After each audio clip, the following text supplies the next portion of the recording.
Alright, so welcome guys to another review, and today we have the TRN TA1. So really interesting because you have a similar configuration than the TRN TA3. You have a 1BA Knowles driver and also dynamic driver at the bottom, but this is only around $30. So really great value, of course, if this sounds nice. So let's unbox this thing.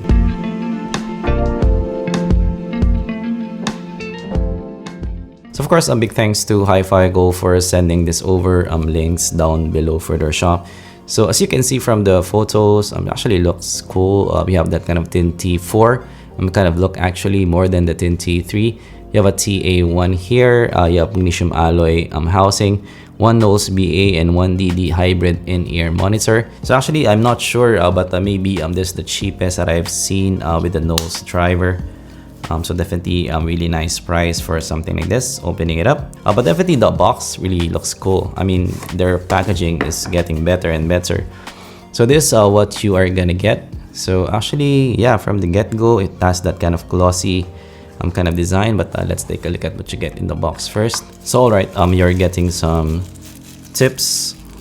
Typical silicone tips, and you have black kind of tips, and actually getting 3 sets of tips, and that's really interesting. You're actually getting some foam tips as well, so definitely nice value for around $40. And you're also getting some MMCX connector as well, so that's cool as well, especially for the $40 price range. Alright, so looking at the IM itself, actually it feels nice in the hand. Definitely really weighty. It kind of reminds me of the Blon 01, but might be more heavy in this compared to the Blon 01. And you have that new TRN logo at the side.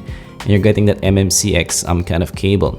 And actually, as from the get-go, this doesn't feel like a $40 IM in the hand. Definitely feels more expensive than $40.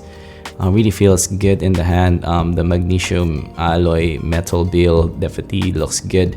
So yes, it's kind of a blocky kind of design. This is not your typical custom IM kind of look.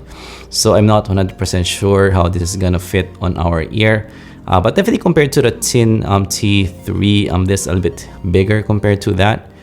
But definitely yes, not your typical shape on the ear. And in terms of insertion, actually this is not that deep in terms of the insertion on the ear. And in terms of the cable, you're getting that white kind of cable with that L plug at the top. So for me, the cable is not as good as your TRN T3. This might be one of the reasons why this is a little bit cheaper compared to your TRN T3. So definitely I do prefer the TRN T3, that kind of 8-core cable in your TRN T3 compared to this one. Alright, so now we are wearing it on the ear, and the fit is not bad, but definitely not the best that I have tried. So this won't be something that you can use for more extraneous activities. So this is just okay. But I would say in terms of comfort, this is not bad, not the best, but not bad. And it's quite breathable on the ear as well, because it's not a super snug kind of fit.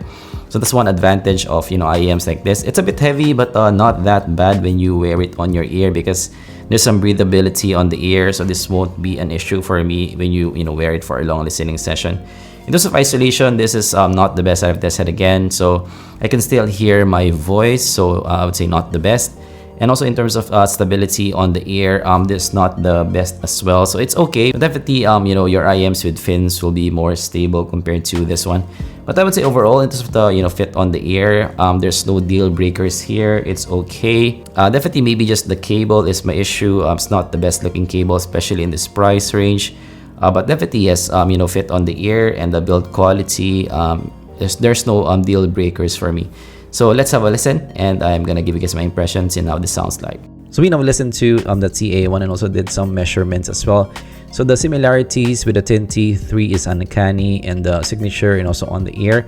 But definitely TA1 did some parts of the spectrum a bit differently, which makes the TA1 a little bit more fun compared to the TRN T3. So looking at the signature, so definitely it's a bright kind of IM, so much like the TRN T3. So you do have that kind of double horns at the top, and that prominent 10K peak, and you also have that 5K peak as well. So much like other more fun kind of IMs, like maybe the KZs, it has that kind of double horns at the top. And it also has that 2K peak as well, that elevation at the mids region, which is also popular with KZs as well. But definitely yes, it's quite a bright IM on the ear, and very similar to the TRN T3 as well. So looking at the graph, you do have that elevation from the base region going to around 70 Hz region. but very slight elevation. And then after that is fairly neutral up to around 400 hertz region. 400 hertz up to 1K, we do have that dip in around the mids region. Then after that, it elevates to around 2K region with that minor peak. Then after that, it goes down to around 3K region. And then after that, it goes up again with a more prominent peak at around 5K. And after 5K, it goes down to around 7K. Then after the 7K, it goes up with that more prominent peak at the top in the air frequencies at around 10K. And yeah, compared to the TN-T3, so definitely that 10K peak is more pronounced in the TRN. And also in the mids region, the TN-T3 doesn't have that elevation at around 2K. And also, as you can see from the TA1, in terms of the base region, it's a little bit more elevated as well. So comparing to the Blon 01, so actually the Blon 01 and the TA1 also shares some parts of the spectrum. So both have that kind of double horns at the top, and both have a little bit of a mids elevation, but the TA1 has more mids elevation. So actually, yes, the positioning of the vocals for me in the TA1 is a little bit more forward in the mix. But as you can see, guys, in terms of the bass region, the bass in the Blon 01 is a little bit more elevated compared to your TA1. But in terms of the top, in terms of the double horns at the top, so yeah, both of them have that kind of 10K peak, the elevation in the air frequencies. So looking at the highs, so it might be one of the most shimmery highs that I've heard in this kind of price range. So definitely extended on top and also really energetic. Might have some sibilance for some people, especially in some tracks. But what's good here is it is really fast as well, and it resolves some micro detail as well. So definitely that Knowles driver at the top helps this resolve some micro detail. So for some acoustic tracks, some jazz tracks, I really like the listen, and it makes the listen really lively to listen to. However, overall, this kind of a love and hate kind of thing for me, because I find that the top here is a bit too much for my liking. So like for example, in Let's Groove, Earth, Wind and Fire, the shaker is too thin for my liking. Actually, unnaturally thin for my liking. So some double horns at the top, some IEMs which has that, they resolve pretty well. But this one is a bit too thin for my liking. And also in Eric Clapton, Cocaine and the cymbals also sounds too thin as well. So yes, I'm not that big of a fan, especially in the price range in this. So yes, the highs, love and hate kind of thing for me, but I won't rate this highly. I'm not that big of a fan of the highs here. Looking at the mids, actually the mids is okay for me, and it resolves better than the highs. So that hump in the mids region that is popular with KZs really helped out in making the mids more lively and energetic. Really quick as well, so it has some micro detail as well. So like in snare sounds of Cocaine, Eric Clapton, it has a bit of micro detail, enough body and energy as well to the sound. But actually overall, the mids here, so while it has a bit more energy, it's still not that aggressive in terms of the overall presentation. Actually, compared to the highs, the mids is a bit more toned down. So the vocals is not that aggressive to listen to for both male and female vocals. Also, I did find that some snare hits maybe are not that hot to listen to as well. So definitely toned down in the mids. Also the vocals, the mids is more in the clean side of presentation, but actually the mids in this is a bit more smooth compared to the TN-T3. The TN-T3 for me is still cleaner in the overall presentation. So I did like the mids here for maybe some Spain, Czech, Korea. It resolves some piano tracks, violins nicely with some micro detail. So in terms of the mids, I do like it overall. I would say I like the mids more than the highs.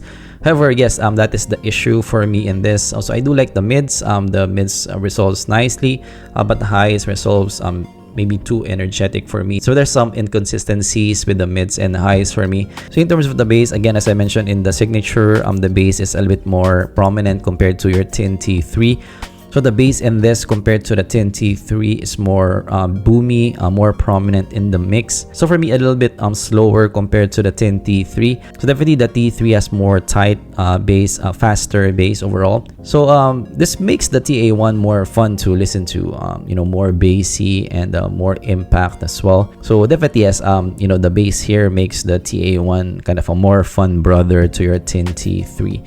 So it has a little bit of mid-bass bleed, so there's that. So it's not the most technically capable bass, but definitely for fun, this might be good for you in terms of the bass region. Sound stage is above average, not bad overall, but not the biggest that I've heard. Imaging, again, is just alright, not the best that I've heard as well. So this might not be for mixing kind of work. So I still prefer the T3 for that. Detail wise, it's okay again. It won't beat out your multi-driver counterparts. So still pretty good on top, but again, not the best that I've heard. So let's try to close this thing. So yes, in terms of the overall sound, I would say I'm not, that impressed with the TA1. So while you have a pretty good build quality, while you have that nice, hybrid configuration with Knowles drivers, the tuning, I'm not that big of a fan, especially in the top. So I find the top to be a bit too shimmery for me. So while I'd say that the premise is promising, maybe one of the cheaper ones for Knowles drivers that I've seen. Yeah, the tuning for me, not that big of a fan, so this won't go to our top 5. I still prefer the T3 overall compared to the TA1. So yes, that's my review of the TA1. And yeah, if you learned something, of course, leave a like and subscribe for more content like this in the future. Have you heard of the TA1? Did you like it, not like it? Do you prefer it over the T3? Let me know down in the comments below. And yes, thanks for watching, and I'm gonna see you guys in the next zpolt review. Goodbye.